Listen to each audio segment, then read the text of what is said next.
First is I have to shoot a content for a brand. Second is I have to attend an event. Get ready with me. Prep my lips. Using this Deviant Ultimate Skin Master Primer. For foundation, I'll be using Estee Lauder. Bronzer will be e.l.f. Contour Palette.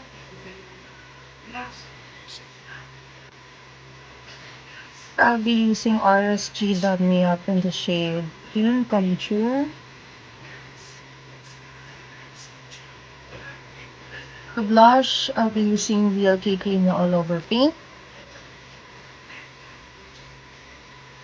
Careline Brow Tattoo for my brows. Bogs. Absidy Brow Gel. MAC Powder Foundation to set my makeup. Contour to set my bronzer.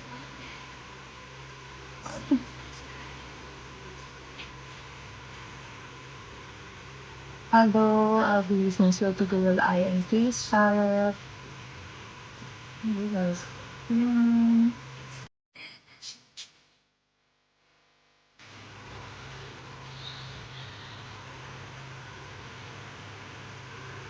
Using Absolute Glazing Serum.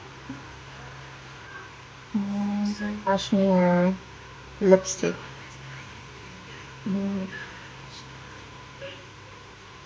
Diba?